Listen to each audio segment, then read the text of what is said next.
Hello friends, welcome to two brothers finance and good evening. ಇವತ್ತಿನ market updates ಏನಂದರೆ, Sensex 42 points down ಆಗಿ 85,524 close ಆಗಿದೆ. Nifty 4 points gain ಆಗಿ 26,177 close ಆಗಿದೆ. ಅದೇ ಬ್ಯಾಂಕ್ ನಿಫ್ಟಿ 4 ಪಾಯಿಂಟ್ಸ್ ಡೌನ್ ಆಗಿ 59,299 ಕ್ಲೋಸ್ ಆಗಿದೆ. ಫ್ರೆಂಡ್ಸ್, ಇವತ್ತು ಮಾರ್ಕೆಟ್ ನೋಡಿದ್ರಾ, ಇನ್ಲೈನ್ ಪಾಸಿಟಿವ್ ಆರ್ ನೆಗೆಟಿವ್ ಅಲ್ಲಿ ಕ್ಲೋಸ್ ಆಗಿದೆ, including mid and small caps ಕೂಡ. ಮತ್ತು ಇವತ್ತಿನ ಮಾರ್ಕೆಟ್ಸ್ ಈ ಥರ ಸೈಡ್ ವೈಸಲ್ಲಿ ಕ್ಲೋಸ್ ಆಗೋದಕ್ಕೆ ಮೇನ್ ರೀಸನ್ ಬಂದು ಇವತ್ತು ನಿಫ್ಟಿ ವೀಕ್ಲಿ ಎಕ್ಸ್ಪೈರಿ, ಅದರಿಂದ ಇವತ್ತು ಮಾರ್ಕೆಟ್ಸ್ ಸೈಡ್ ವೈಸಲ್ಲಿ ಕ್ಲೋಸ್ ಆಗಿದೆ. ಮತ್ತು ನಿನ್ನೆ ನಮ್ಮ ಮಾರ್ಕೆಟ್ ಕ್ಲೋಸ್ ಆದಮೇಲೆ RBI ಮಂತ್ಲಿ ಬುಲೆಟಿನ್ನ ರಿಲೀಸ್ ಮಾಡಿದ್ದಾರೆ. ಈಗ RBI ಆದರೆ ನಮ್ಮ ಎಕಾನಮಿ ಬಗ್ಗೆ ತುಂಬಾ ಪಾಸಿಟಿವ್ ಕಮೆಂಟ್ಸ್ನ ಮಾಡಿದ್ದಾರೆ.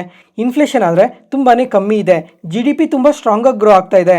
ಅದ್ರ ಜೊತೆಗೆ ಇವಾಗ GST 2.0 ಇಂದ ಪ್ರೊಡಕ್ಷನ್, ಇನ್ವೆಸ್ಟ್ಮೆಂಟ್, ಕನ್ಸಂಪ್ಷನ್ ಈ ಥರ ತುಂಬಾ ಸೆಗ್ಮೆಂಟ್ಸಲ್ಲಿ ತುಂಬಾ ಒಳ್ಳೆ ಗ್ರೋತ್ ಕಾಣ್ತಾ ಇದೆ ಅಂತ ಪಾಸಿಟಿವ್ ಕಮೆಂಟ್ಸ್ನ ಮಾಡಿದ್ದಾರೆ. ಮತ್ತು ಫ್ರೆಂಡ್ಸ್, ಈಗ ಇಂಡಿಯಾ ಆದರೆ ತುಂಬಾ ಕಂಟ್ರೀಸ್ ಜೊತೆ ಎಲ್ಲ ಈ ಫ್ರೀ ಟ್ರೇಡ್ ಅಗ್ರಿಮೆಂಟ್ ಮಾಡ್ಕೊಂಡಿದ್ದಾರೆ ಇದೇ ವರ್ಷದಲ್ಲೇ. ಇವಾಗ ಲಾಸ್ಟ್ ವೀಕಲ್ಲಾದರೆ ಒಮನ್ ಜೊತೆ ಮಾಡ್ಕೊಂಡಿದ್ರು, ಮತ್ತು ನಿನ್ನೆ ಆದರೆ ನ್ಯೂಜಿಲ್ಯಾಂಡ್ ಜೊತೆ ಈ ಫ್ರೀ ಟ್ರೇಡ್ ಅಗ್ರಿಮೆಂಟ್ ಕನ್ಕ್ಲೂಷನ್ಗೆ ಬಂದಿದೆ ಅಂತ ಅಪ್ಡೇಟ್ ಮಾಡಿದರು. ಅದೇ ಟೈಮಲ್ಲೇ ನಮ್ಮ ಇಂಡಿಯನ್ ಕಾಮರ್ಸ್ ಮಿನಿಸ್ಟರ್ ಆದ ಪಿಯೂಷ್ ಗೋಯಲ್ ಅವ್ರಿಗೆ ಮೀಡಿಯಾದವರು ಕೇಳಿದ್ದಾರೆ, ಈಗ ತುಂಬ ಕಂಟ್ರೀಸ್ ಜೊತೆ ಎಲ್ಲ ಈ ಫ್ರೀ ಟ್ರೇಡ್ ಅಗ್ರಿಮೆಂಟ್ ನಡೀತಾ ಇದೆ, ಆದರೆ ಇಂಡಿಯಾ ಮತ್ತು US ರಿಲೇಟೆಡ್ ಆಗಿ ಈ ಟ್ರೇಡ್ ನೆಗೋಸಿಯೇಷನ್ ಏನು ಕಂಪ್ಲೀಟ್ ಆಗ್ತಾ ಇಲ್ಲ ಅಂತ ಕೇಳಿದ್ದಾರೆ. ಅದಕ್ಕೋಸ್ಕರ ಪಿಯೂಷ್ ಗೋಯಲ್ ಅವರು ಇವಾಗೂ ಸಹ US ಜೊತೆ ಅಡ್ವಾನ್ಸ್ಡ್ ಡಿಸ್ಕಷನ್ಸ್ ನಡೆಸ್ತಾ ಇದ್ದೀವಿ, ಅದಕ್ಕೋಸ್ಕರ ಇನ್ನೊಂದು ಸ್ವಲ್ಪ ದಿನದಲ್ಲಿ ಈ ಟ್ರೇಡ್ ಡೀಲ್ ಕಂಪ್ಲೀಟ್ ಆಗೋ ಚಾನ್ಸಸ್ ಇದೆ ಅಂತ ಅಪ್ಡೇಟ್ ಮಾಡಿದ್ದಾರೆ. ಫ್ರೆಂಡ್ಸ್, ಈಗ US ಜೊತೆ ಟ್ರೇಡ್ ಡೀಲ್ ಬಗ್ಗೆ ನಾವು ಲಾಸ್ಟ್ 6 to 8 ಮಂತ್ಸಿಂದ ಕೇಳ್ತಾನೆ ಬರ್ತಾ ಇದ್ದೀವಿ. ನೋಡೋಣ ಇದು ಯಾವಾಗ ಕಂಪ್ಲೀಟ್ ಆಗುತ್ತೋ. ಇದೇನಾದರೂ ಕಂಪ್ಲೀಟ್ ಆದರೆ ಅದು ನಮ್ಮ ಇಂಡಿಯಾಗೆ ತುಂಬಾ ಪಾಸಿಟಿವ್ ಆಗುತ್ತೆ. ಮತ್ತು ಈ 2025ಅಲ್ಲಿ ಮಾರ್ಕೆಟ್ಸ್ ಆದರೆ ಮತ್ತೆ ಆಲ್ ಟೈಮ್ ಹೈಸ್ನ ಟಚ್ ಮಾಡಿದೆ. ಈಗ ಈ 2025ಅಲ್ಲಿ ಯಾವ ಕಂಪನೀಸ್ ತುಂಬಾ ಪಾಸಿಟಿವ್ ಆಗಿ ಗ್ರೋ ಆಗಿದೆ ಅಂತ ಚೆಕ್ ಮಾಡಿದ್ರೆ, ಮೊದಲನೇದಾಗಿ ಗೇಬ್ರಿಲ್ ಇಂಡಿಯಾ, ಈ ಕಂಪನಿ ಆದರೆ 158% ರಿಟರ್ನ್ಸ್ ಕೊಟ್ಟಿದೆ. ಅದಾದಮೇಲೆ Force Motors, Vodafone Idea, L&T Finance, RBL Bank, Laurus Labs, Muthoot Finance ಈ ಥರ ತುಂಬಾ ಕಂಪನೀಸ್ ನಿಯರ್ಲಿ 80% ಇಂದ 160% ರಿಟರ್ನ್ಸ್ ಕೊಟ್ಟಿದೆ. ಮತ್ತೆ ಫ್ರೆಂಡ್ಸ್, ಈಗ ಈ ಕಂಪನೀಸಲ್ಲಿ ಏನಾದರೂ ನೀವು ಇನ್ವೆಸ್ಟ್ ಮಾಡಿದರೆ ಒಂದ್ಸಲ ಕಮೆಂಟ್ ಸೆಷನಲ್ಲಿ ಕಮೆಂಟ್ ಮಾಡಿ ಯಾವ ಕಂಪನೀಸಲ್ಲಿ ನೀವು ಇನ್ವೆಸ್ಟ್ ಮಾಡಿದ್ದೀರಾ ಅಂತ. ಈ 2025ಅಲ್ಲೇ ಈ ನಿಫ್ಟಿ 500 ಕಂಪನೀಸಲ್ಲೇ ಹೈಯೆಸ್ಟ್ ಫಾಲ್ ಆಗಿರೋ ಕಂಪನೀಸ್ ಅಂದರೆ, ಮೊದಲನೇದಾಗಿ Simmons India, Tata motors passenger vehicles, Jindal steel, Ola electric, first CRY ಈ ಥರ ತುಂಬಾ ಕಂಪನೀಸ್ ಎಲ್ಲ 30% ಇಂದ 50% ಫಾಲ್ ಆಗಿದ್ದಾವೆ. ಫ್ರೆಂಡ್ಸ್, ಇವಾಗ ನಾನು ಮೆನ್ಷನ್ ಮಾಡಿದ ಡೇಟಾ ಈ ನಿಫ್ಟಿ 500 ಕಂಪನೀಸ್ ಮಾತ್ರನೇ. ಅದೇ ಇವಾಗ ನಮ್ಮ ಮಾರ್ಕೆಟಲ್ಲಿ ಚೆಕ್ ಮಾಡಿಕೊಂಡ್ರೆ ತುಂಬಾ ಕಂಪನೀಸ್ ಎಲ್ಲ ಆಲ್ ಟೈಮ್ ಹೈಸಿಂದ 50%, 60%, 70%, 80% ತುಂಬಾ ಕಂಪನೀಸ್ ಫಾಲ್ ಆಗಿದ್ದಾವೆ. ಒಂದ್ಸಲ ನೀವು ಇಮೇಜ್ನ ನೋಡಿ, ಇಲ್ಲಿ 90% ಕಂಪನೀಸ್ ಎಲ್ಲ ತುಂಬಾ ಫಾಲ್ ಆಗಿದ್ದಾವೆ. ಇವಾಗ ಈ NSEಯಲ್ಲಿ ಟೋಟಲ್ ಆಗಿ 2667 ಕಂಪನೀಸ್ ಲಿಸ್ಟ್ ಆಗಿದ್ದಾವೆ. ಅದರಲ್ಲಿ ಆಲ್ ಟೈಮ್ ಹೈಸಿಂದ 10 to 20% ಫಾಲ್ ಆಗಿರೋ ಕಂಪನೀಸ್ 413 ಕಂಪನೀಸ್ ಇದ್ದಾವೆ. ಮತ್ತು 20% ಇಂದ 50% ಫಾಲ್ ಆಗಿರೋ ಕಂಪನೀಸ್ 1500 ಕಂಪನೀಸ್ ಇದ್ದಾವೆ. ಮತ್ತು 50% ಇಂದ 75% 397 ಕಂಪನೀಸ್ ಇದ್ದಾವೆ. ಮತ್ತು 75%ಗಿಂತ ಜಾಸ್ತಿ ಫಾಲ್ ಆಗಿರೋ ಕಂಪನೀಸ್ ಸುಮಾರು 30 ಕಂಪನೀಸ್ ಇದ್ದಾವೆ. ಫ್ರೆಂಡ್ಸ್, ಈಗ ಇಷ್ಟೆಲ್ಲ ಕಂಪನೀಸ್ ಏನಕ್ಕೆ ಈ ಥರ ಇಷ್ಟೊಂದು ಫಾಲ್ ಆಗಿದ್ದಾವೆ ಅಂತಂದರೆ, ಈ 2024ಅಲ್ಲಿ ಏನು ರ್ಯಾಲಿ ನೋಡಿದ್ವಿ, ರ್ಯಾಲಿ ಆಗಿರೋ ಟೈಮಲ್ಲಿ ಪ್ರತಿಯೊಂದು ಕಂಪನಿ ಕೂಡ ತುಂಬಾ ರ್ಯಾಲಿ ಆಗಿದೆ. ಇವಾಗ ಬಿಸ್ನೆಸ್ ಯಾವ ಥರ ಇದೆ, ಫಂಡಮೆಂಟಲ್ಸ್ ಯಾವ ಥರ ಇದೆ, ರಿಸಲ್ಟ್ಸ್ ಯಾವ ಥರ ಇದೆ, ಯಾವುದನ್ನು ಚೆಕ್ ಮಾಡ್ಕೊಂಡಂಗೆ ಜಸ್ಟ್ ಈ ಎಲ್ಲ ಕಂಪನೀಸ್ ಕಂಪ್ಲೀಟಾಗಿ ರ್ಯಾಲಿ ಆಗಿದ್ದಾವೆ. ಅದರಿಂದ ಮಾರ್ಕೆಟಲ್ಲಿ ಯಾವಾಗ ಕರೆಕ್ಷನ್ ಶುರು ಆಯಿತೋ ಆವಾಗ ಪ್ರತಿಯೊಂದು ಕಂಪನಿ ಕೂಡ ಕಂಪ್ಲೀಟಾಗಿ ಫಾಲ್ ಆಗಿದ್ದಾವೆ. ಈಗ ಈ 2025ಅಲ್ಲಿ ಯಾವ ಕಂಪನೀಸ್ ಪಾಸಿಟಿವ್ ಆಗಿ ಗ್ರೋ ಆಗಿದ್ದಾವೋ ಆ ಕಂಪನೀಸ್ ಮಾತ್ರನೇ ಬಿಸ್ನೆಸ್ ಪ್ರಕಾರ, ವ್ಯಾಲ್ಯೂಷನ್ಸ್ ಪ್ರಕಾರ, ಕ್ವಾರ್ಟರ್ಲಿ ರಿಸಲ್ಟ್ಸ್ ಪ್ರಕಾರ ಪ್ರತಿಯೊಂದನ್ನು ಪ್ರೂವ್ ಮಾಡಿಕೊಂಡು ಈ ಕಂಪನೀಸ್ ಮಾತ್ರನೇ ರಿಕವರ್ ಆಗಿ ಆಲ್ ಟೈಮ್ ಹೈಸ್ನ ಟಚ್ ಮಾಡಿ ಪಾಸಿಟಿವ್ ಆಗಿ ರಿಯಾಕ್ಟ್ ಆಗ್ತಾ ಇರೋದು. ಮತ್ತೆ ಫ್ರೆಂಡ್ಸ್, ಈಗ ಈ ವಾಟ್ಸಪ್ ಚಾನಲಲ್ಲಿ ಈ ಸ್ಟಾಕ್ ಮಾರ್ಕೆಟ್ ರಿಲೇಟೆಡ್ ಆಗಿ ಪ್ರತಿಯೊಂದು ಇನ್ಫಾರ್ಮೇಷನ್ ಕೂಡ ಶೇರ್ ಮಾಡ್ತಾ ಇರ್ತೀನಿ. ಜೊತೆಗೆ ಯಾರಾದರೂ ಈ ಚಾನಲ್ನ ಹೊಸದಾಗಿ ನೋಡ್ತಾ ಇದ್ರೆ ವಾಟ್ಸಪ್ ಚಾನಲ್ ಲಿಂಕ್ ಡಿಸ್ಕ್ರಿಪ್ಷನಲ್ಲಿ ಕೊಟ್ಟಿರ್ತೀನಿ, ಒಂದ್ಸಲ ಚೆಕ್ ಮಾಡಿ. ಈ ವಾಟ್ಸಪ್ ಚಾನಲಲ್ಲಿ ಒಂದು ಇಶ್ಯೂ ಕಾಣಿಸ್ತಾ ಇದೆ. ಏನಂತ ಅಂದರೆ, ಫ್ರೆಂಡ್ಸ್, ಈಗ ತುಂಬ ಜನ ಇನ್ವೆಸ್ಟರ್ಸ್ ಎಲ್ಲ ಡೈರೆಕ್ಟಾಗಿ ವಾಟ್ಸಪ್ನ ಓಪನ್ ಮಾಡಿ ಡೈರೆಕ್ಟಾಗಿ ಚಾನಲ್ನ ಓಪನ್ ಮಾಡಿ ಚೆಕ್ ಮಾಡ್ತಾರೆ. ಆ ಥರ ಚೆಕ್ ಮಾಡೋದ್ರಿಂದ ತುಂಬಾ ಇನ್ಫಾರ್ಮೇಷನ್ನ ಮಿಸ್ ಆಗ್ತಾ ಇದ್ದೀರಾ. ಎಂದೇ ಆಗಲಿ ವಾಟ್ಸಪ್ ಚಾನಲ್ನ ಚೆಕ್ ಮಾಡಬೇಕಾದ್ರೆ ಆದಷ್ಟು ಈ ಥರ ರಿಫ್ರೆಶ್ ಮಾಡಿ ಬಂದು ನೋಡಿದಾಗ ಇನ್ನೂ ತುಂಬಾ ಇನ್ಫಾರ್ಮೇಷನ್ ಸಿಗುತ್ತೆ. ಯಾಕಂದರೆ ವಾಟ್ಸಪ್ಪಲ್ಲಿ ಸ್ವಲ್ಪ ಗ್ಲಿಚ್ ಇದೆ, ಆ ಕಾರಣದಿಂದ ಈ ಥರ ಕಂಪ್ಲೀಟಾಗಿ ಇನ್ಫಾರ್ಮೇಷನ್ ಎಲ್ಲ ಲೋಡ್ ಆಗ್ತಾ ಇಲ್ಲ. ಅದಕ್ಕೋಸ್ಕರ ಎಂದೇ ಆಗಲಿ ರಿಫ್ರೆಶ್ ಮಾಡಿ ವಾಟ್ಸಪ್ ಚಾನಲ್ನ ಚೆಕ್ ಮಾಡಿ. ಮತ್ತು ಫ್ರೆಂಡ್ಸ್, ಈಗ FIS ಆದರೆ ಯಾವ ಸೆಕ್ಟಾರ್ಸಲ್ಲಿ ಎಷ್ಟು ಇನ್ವೆಸ್ಟ್ ಮಾಡ್ತಾ ಇದ್ದಾರೆ, ಇವಾಗ ನವಂಬರ್ ಫಸ್ಟ್ ಹಾಫಲ್ಲಿ, ಸೆಕೆಂಡ್ ಹಾಫಲ್ಲಿ, ಡಿಸೆಂಬರ್ ಫಸ್ಟ್ ಹಾಫಲ್ಲಿ ಎಲ್ಲಿ ಇನ್ವೆಸ್ಟ್ ಮಾಡ್ತಾ ಇದ್ದಾರೆ, ಎಲ್ಲಿ ಸೆಲ್ ಮಾಡ್ತಾ ಇದ್ದಾರೆ ಅಂತ ನೀವು ಇಲ್ಲೇ ನೋಡ್ಬೋದು. ಈಗ ಫಿನಾನ್ಷಿಯಲ್ ಸರ್ವಿಸಸ್ ಅಲ್ಲಾದರೆ ಲಾಸ್ಟು 1 ಮಂತಿಂದ ಕೂಡ ಕಂಟಿನ್ಯೂಸ್ ಆಗಿ ಸೆಲ್ ಮಾಡ್ತಾನೆ ಬರ್ತಾ ಇದ್ದಾರೆ. ಈ ಡಿಸೆಂಬರ್ ಮಂತಲ್ಲೂ 6,000 ಕೋಟಿ ಸೆಲ್ ಮಾಡಿದ್ದಾರೆ. ಮತ್ತು IT ಯಲ್ಲೂ ಸೆಲ್ ಮಾಡಿದ್ದಾರೆ. ಅದೇ ಥರ ಸರ್ವಿಸಸ್, ಹೆಲ್ತ್ ಕೇರ್, ಪವರ್, ಈ ಥರ ಪ್ರತಿಯೊಂದು ಸೆಕ್ಟರಲ್ಲೂ ಕೂಡ ಸೆಲ್ ಮಾಡ್ತಾನೆ ಬರ್ತಾ ಇದ್ದಾರೆ.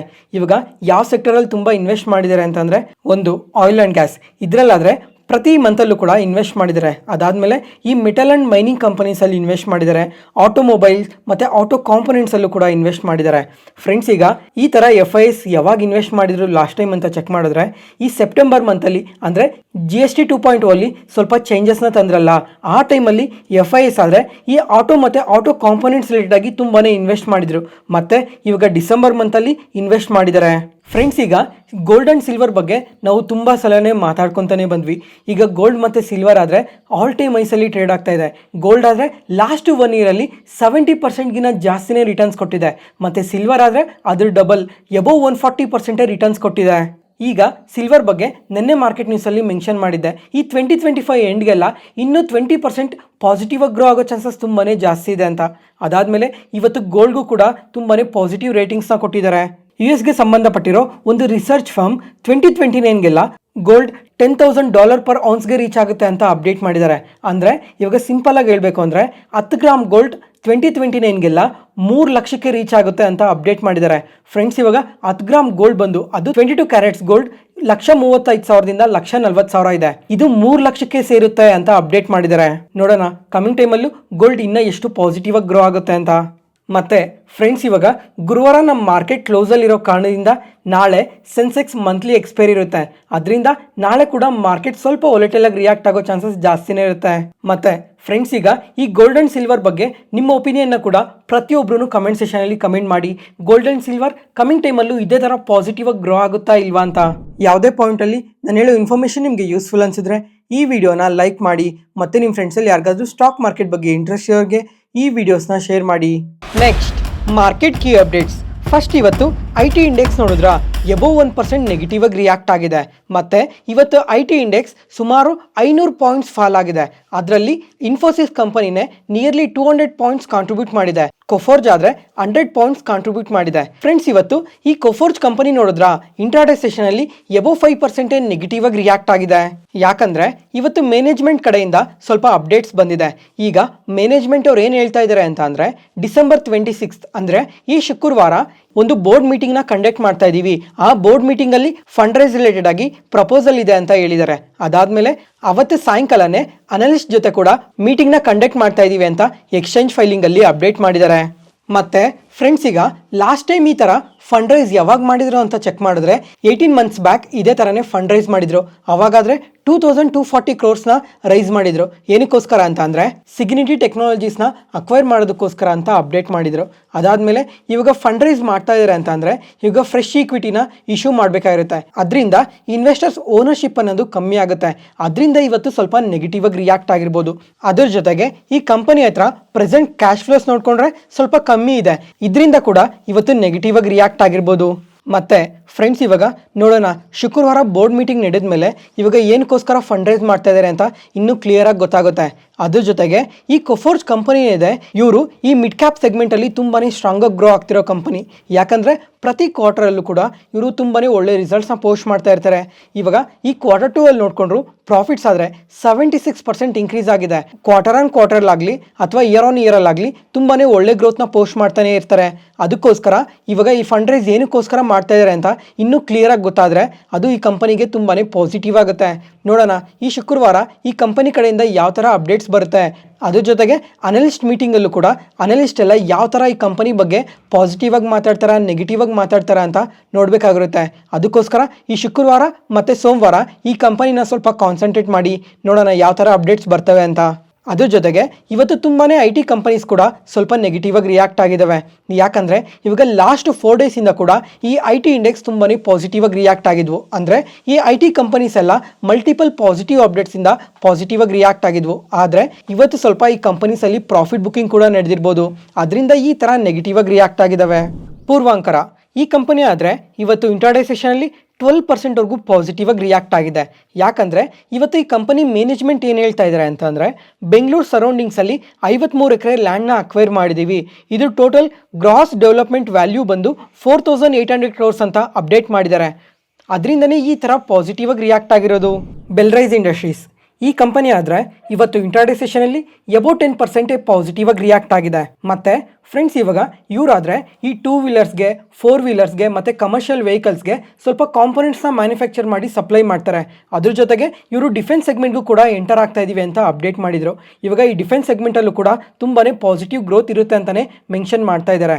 ಅದಾದಮೇಲೆ ಏನಕ್ಕಿಷ್ಟು ಪಾಸಿಟಿವ್ ಆಗಿ ರಿಯಾಕ್ಟ್ ಆಗಿದೆ ಅಂತ ಅಂದರೆ, ಈ ಕಂಪನಿ ಪ್ರೊಮೋಟರ್ ಗ್ರೂಪ್ಗೆ ಸಂಬಂಧಪಟ್ಟಿರೋ ಸುಮಿತ್ ಟೂಲ್ಸ್ ಪ್ರೈವೇಟ್ ಲಿಮಿಟೆಡ್ ಅವರು ಈ ಕಂಪನಿಯಲ್ಲಿ ಸುಮಾರು 6% ಸ್ಟೇಕ್ನ ಸೆಲ್ ಮಾಡಿದ್ದಾರೆ. ಅಂದರೆ ಇದ್ರ ಟೋಟಲ್ ವರ್ತ್ ಬಂದು ಸುಮಾರು 900 ಕೋಟಿ.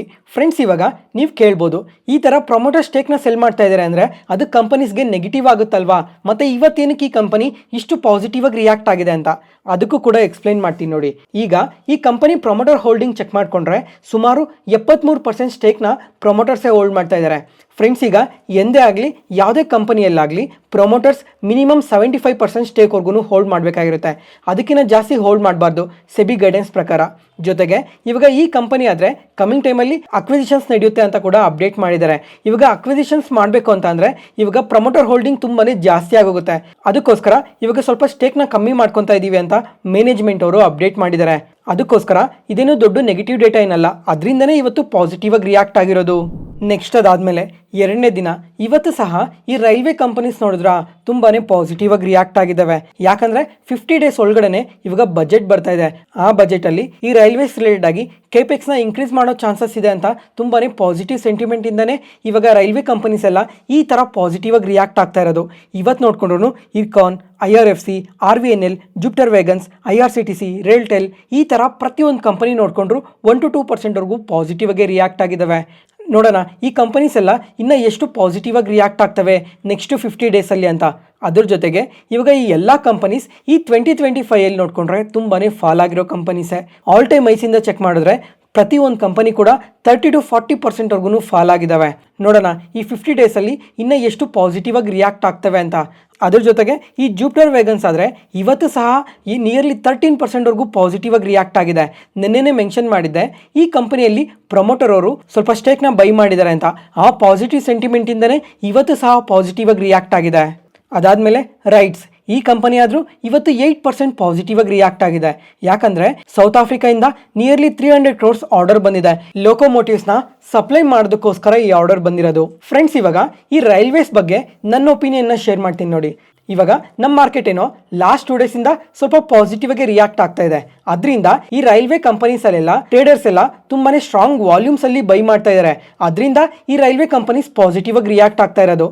ಒಂದು ವೇಳೆ ಕಮ್ಮಿಂಗ್ ಟೈಮಲ್ಲಿ ಮಾರ್ಕೆಟ್ ಏನಾದರೂ ಫಾಲ್ ಆಗೋ ಟೈಮ್ ಬಂತು ಅಂದರೆ ಈ ರೈಲ್ವೆ ಕಂಪನೀಸಲ್ಲಿ ಪ್ರಾಫಿಟ್ ಬುಕ್ಕಿಂಗ್ ಮಾಡ್ಕೊತಾರೆ. ಅವಾಗ ಆಟೋಮೆಟಿಕ್ಕಾಗಿ ಈ ರೈಲ್ವೆ ಕಂಪನೀಸ್ ಫಾಲ್ ಆಗೋ ಚಾನ್ಸಸ್ ಕೂಡ ತುಂಬಾ ಜಾಸ್ತಿ ಇರುತ್ತೆ. ಅದಕ್ಕೋಸ್ಕರ ಯಾರಾದರೂ ಇನ್ವೆಸ್ಟ್ ಮಾಡೋರು ಏನಕ್ಕೋಸ್ಕರ ಇನ್ವೆಸ್ಟ್ ಮಾಡ್ತಾ ಇದ್ದೀರಾ, ಯಾವ ಪಾಯಿಂಟ್ ಆಫ್ ಟೈಮಲ್ಲಿ ಇನ್ವೆಸ್ಟ್ ಮಾಡ್ತಾ ಇದ್ದೀರಾ ಅಂತ ನೋಡಿಕೊಂಡು ಇನ್ವೆಸ್ಟ್ ಮಾಡೋದು ತುಂಬ ಒಳ್ಳೆಯದು. ಅದಾದಮೇಲೆ ಶಕ್ತಿ ಪಂಪ್ಸ್ ಈ ಕಂಪನಿ ಆದರೆ ಇವತ್ತು ಸಹ ನಿಯರ್ಲಿ 7% ಪಾಸಿಟಿವ್ ಆಗಿ ರಿಯಾಕ್ಟ್ ಆಗಿದೆ. ಇವತ್ತು ಸಹ ಇವ್ರಿಗೆ 327 crores ಆರ್ಡರ್ ಬಂದಿದೆ. ಫ್ರೆಂಡ್ಸ್ ಇವಾಗ ಲಾಸ್ಟ್ 2 ವೀಕ್ಸಲ್ಲೇ ಈ ಕಂಪನಿಗೆ ಮಲ್ಟಿಪಲ್ ಆರ್ಡರ್ಸ್ ಬಂದಿದೆ. ಅಂದರೆ ಸುಮಾರು 4-5 ಆರ್ಡರ್ ಬಂದಿದೆ. ಅದರಿಂದನೇ ಲಾಸ್ಟ್ 1 ವೀಕಿಂದ ಆಗಲಿ ಲಾಸ್ಟ್ 1 ಮಂತಲ್ಲಿ ಸ್ವಲ್ಪ ಪಾಸಿಟಿವ್ ಆಗಿ ರಿಯಾಕ್ಟ್ ಆಗಿರೋದು. ಈಗ ಈ ಥರ ಆರ್ಡರ್ ಬಂದಿರೋ ಕಾರಣದಿಂದ ನೋಡೋಣ ಕಮಿಂಗ್ ಕ್ವಾರ್ಟರ್ಸಲ್ಲೆಲ್ಲ ಇವರು ಯಾವ ಥರ ರಿಸಲ್ಟ್ಸ್ನ ಪೋಸ್ಟ್ ಮಾಡ್ತಾರೆ ಅಂತ. ನೆಕ್ಸ್ಟ್ ಅದಾದಮೇಲೆ HFCL ಈ ಕಂಪನಿ ಆದರೆ ಇವತ್ತು ಇಂಟ್ರಾಡೇ ಸೆಷನಲ್ಲಿ 3% ಪಾಸಿಟಿವ್ ಆಗಿ ರಿಯಾಕ್ಟ್ ಆಗಿದೆ. ಮತ್ತು ಫ್ರೆಂಡ್ಸ್ ಇವಾಗ ಈ ಕಂಪನಿ ಬಗ್ಗೆ ತುಂಬಾ ಇಂಟ್ರೆಸ್ಟಿಂಗ್ ಡೇಟಾಸ್ ಎಲ್ಲ ಅಪ್ಡೇಟ್ ಆಗಿದ್ದಾವೆ. ಏನಂತ ಅಂದರೆ ಇವಾಗ ಇವರಾದರೆ QIP ಲಾಂಚ್ ಮಾಡಿದ್ದಾರೆ 65 ರುಪೀಸ್ 84 ಪೈಸಾ ಪರ್ ಶೇರಲ್ಲಿ. ಅದ್ರ ಜೊತೆಗೆ ಇವಾಗ ಈ QIP ಇಂದ ಏನು ಫಂಡ್ನ ರೈಸ್ ಮಾಡ್ತಾ ಇದ್ದಾರೆ, ಈ ಫಂಡ್ ಎಲ್ಲ ಏನಕ್ಕೆ ಯೂಸ್ ಮಾಡ್ತಾರೆ ಅಂತಂದ್ರೆ ಸ್ವಲ್ಪ ಪ್ಲಾಂಟ್ ಅಂಡ್ ಮಷಿನರೀಸ್ನ ಪರ್ಚೇಸ್ ಮಾಡೋದಕ್ಕೆ ಯೂಸ್ ಮಾಡ್ತೀವಿ ಅಂತ ಹೇಳಿದ್ದಾರೆ. ಅದಾದಮೇಲೆ ಕೆಪಾಸಿಟಿ ಎಕ್ಸ್ಪ್ಯಾನ್ಷನ್, ಅದರಲ್ಲೂ ಈ ಆಪ್ಟಿಕ್ ಫೈಬರ್ ಕೇಬಲ್ಸ್ ರಿಲೇಟೆಡ್ ಆಗಿ ಕೆಪಾಸಿಟಿ ಎಕ್ಸ್ಪ್ಯಾನ್ಷನ್ ಮಾಡ್ತೀವಿ, ಮತ್ತೆ R&D ರಿಲೇಟೆಡ್ ಆಗಿ ಸ್ವಲ್ಪ ಸ್ಪೆಂಡ್ ಮಾಡ್ತೀವಿ, ಅದ್ರ ಜೊತೆಗೆ ಲಾಂಗ್ ಟರ್ಮ್ ಬಾರೋಯಿಂಗ್ಸ್ ರಿಲೇಟೆಡ್ ಆಗಿ ಸ್ಪೆಂಡ್ ಮಾಡ್ತೀವಿ ಅಂತ ಅಪ್ಡೇಟ್ ಮಾಡಿದ್ದಾರೆ. ಫ್ರೆಂಡ್ಸ್, ಈಗ ಈ HFCL ಅವರು ಫಂಡ್ ರೈಸ್ ಮಾಡಿರೋದ್ರಿಂದ ಇವಕ್ಕೆಲ್ಲ ಸ್ಪೆಂಡ್ ಮಾಡ್ತೀವಿ ಅಂತ ಅಪ್ಡೇಟ್ ಮಾಡಿದ್ಮೇಲೆ ಆಕ್ಸಿಸ್ ಸೆಕ್ಯೂರಿಟೀಸ್ ಅವ್ರು ಏನು ಹೇಳ್ತಾ ಇದ್ದಾರೆ ಅಂತಂದ್ರೆ, ಇವಾಗ ಈ QIP ಇಂದ ಸುಮಾರು 500 ಕೋಟಿಯಿಂದ 600 ಕೋಟಿವರೆಗೂ ಫಂಡ್ ರೈಸ್ ಮಾಡೋ ಚಾನ್ಸಸ್ ತುಂಬಾನೇ ಜಾಸ್ತಿ ಇದೆ ಅಂತ ಹೇಳಿದ್ದಾರೆ. ಅದ್ರ ಜೊತೆಗೆ ಇವಾಗ ಇಯರ್ ಆನ್ ಇಯರ್ ಅಲ್ಲಿ ಇವರಾದ್ರೆ ರೆವಿನ್ಯೂಸ್ 20% ಗ್ರೋ ಆಗೋ ಚಾನ್ಸಸ್ ಇದೆ. ಮತ್ತೆ ಇವ್ರ ಪ್ರೆಸೆಂಟ್ ಆರ್ಡರ್ ಬುಕ್ ಆದ್ರೆ 9891 ಕ್ರೋರ್ಸ್ ಇದೆ. ಅದರಿಂದ ಈ ಕಂಪನಿಗೆ ಬೈ ರೇಟಿಂಗ್ ಕೊಟ್ಟು 126% ಅಪ್ಸೈಡ್ ಪೊಟೆನ್ಷಿಯಲ್ ಇದೆ ಅಂತ ಹೇಳಿದ್ದಾರೆ. ಯಾಕಂದ್ರೆ ಈ QIP ಮುಖಾಂತರ ಏನು ರೈಸ್ ಮಾಡ್ತಾ ಇದ್ದಾರೆ, ಇದರಿಂದ ಇವ್ರಿಗೆ ತುಂಬಾ ಪಾಸಿಟಿವ್ ಗ್ರೋತ್ ಇರುತ್ತೆ. ಜೊತೆಗೆ ಇವ್ರಿಗೆ ತುಂಬಾನೇ ಸ್ಟ್ರಾಂಗ್ ಆರ್ಡರ್ ಬುಕ್ ಇದೆ. ಅದ್ರ ಜೊತೆಗೆ ಆಲ್ ಟೈಮ್ ಹೈಸ್ ಇಂದ ತುಂಬಾನೇ ಫಾಲ್ ಆಗಿದೆ. ಅದರಿಂದ ಈ ತರ 126% ಅಪ್ಸೈಡ್ ಪೊಟೆನ್ಷಿಯಲ್ ಇದೆ ಅಂತ ಹೇಳ್ತಾ ಇದೀವಿ ಅಂತ ಅಪ್ಡೇಟ್ ಮಾಡಿದ್ದಾರೆ. ನೋಡೋಣ ಕಮಿಂಗ್ ಟೈಮಲ್ಲಿ ಈ ಕಂಪನಿ ಇನ್ನ ಎಷ್ಟು ಪಾಸಿಟಿವ್ ಆಗಿ ಗ್ರೋ ಆಗುತ್ತೆ ಅಂತ.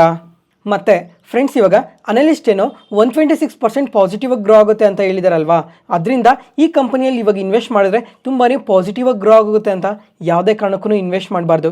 ಎಂದೇ ಆಗಲಿ ಇನ್ವೆಸ್ಟ್ ಮಾಡೋದಕ್ಕೂ ಮುಂಚೆ ಒಂದ್ಸಲ ಕಂಪ್ಲೀಟ್ ಬಿಸ್ನೆಸ್ ಬಗ್ಗೆ ತಿಳ್ಕೊಬೇಕು. ಅದಾದಮೇಲೆ ಫ್ಯೂಚರ್ ಗ್ರೋತ್ ಇದೆಯಾ ಇಲ್ವಾ ಅಂತ ಚೆಕ್ ಮಾಡಿಕೊಂಡು ನಿಮ್ಮ ಇನ್ವೆಸ್ಟ್ಮೆಂಟ್ ಡಿಸಿಷನ್ ತೊಗೊಳೋದು ತುಂಬಾ ಒಳ್ಳೆಯದಾಗಿರುತ್ತೆ.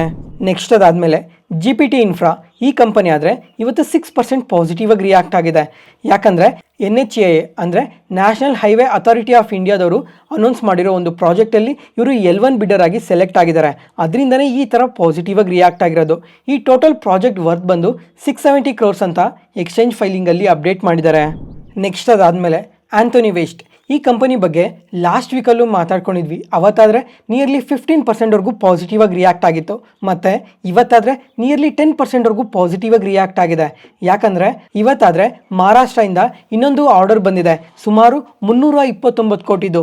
ಅದರಿಂದನೇ ಈ ಥರ ಪಾಸಿಟಿವ್ ಆಗಿ ರಿಯಾಕ್ಟ್ ಆಗಿರೋದು. ಮತ್ತು ಫ್ರೆಂಡ್ಸ್, ಇವಾಗ ಈ ವೇಸ್ಟ್ ಮ್ಯಾನೇಜ್ಮೆಂಟ್ ಸೆಗ್ಮೆಂಟಲ್ಲಿ ಈ ಕಂಪನಿನ ಸ್ವಲ್ಪ ಕಾನ್ಸಂಟ್ರೇಟ್ ಮಾಡಿ. ಯಾಕಂದರೆ ಮುಂಬೈಲಿ ಮಾತ್ರನೇ ಅಲ್ಲ, ತುಂಬಾ ಸ್ಟೇಟ್ಸಲ್ಲಿ ಇವ್ರ ಪ್ರೆಸೆನ್ಸ್ ಇದೆ. ಅದಕ್ಕೋಸ್ಕರ ಇವತ್ತಿಗೆ ಅಪ್ಡೇಟ್ಸ್ ಮುಗೀತು. ಈ ವಿಡಿಯೋ ಇಷ್ಟ ಆದರೆ ಲೈಕ್ ಮಾಡಿ, ಶೇರ್ ಮಾಡಿ, ಸಬ್ಸ್ಕ್ರೈಬ್ ಆಗಿ. ಮತ್ತೆ ನಾಳೆ ಹೊಸ ಸ್ಟಾಕ್ ಮಾರ್ಕೆಟ್ ನ್ಯೂಸ್ ಅನಾಲಿಸಿಸ್ ವಿಡಿಯೋಲಿ ಸಿಗೋಣ. ನಾನು ಹೇಳಿದ ಇನ್ಫಾರ್ಮೇಷನಲ್ಲಿ ಯಾವುದೇ ಥರ ಡೌಟ್ ಇದ್ದರೂ ಕಮೆಂಟ್ ಸೆಷನಲ್ಲಿ ಕಮೆಂಟ್ ಮಾಡಿ. ಪ್ರತಿಯೊಂದು ಕಮೆಂಟ್ಗೂ ರಿಪ್ಲೈ ಕೊಡ್ತೀನಿ. Thank you.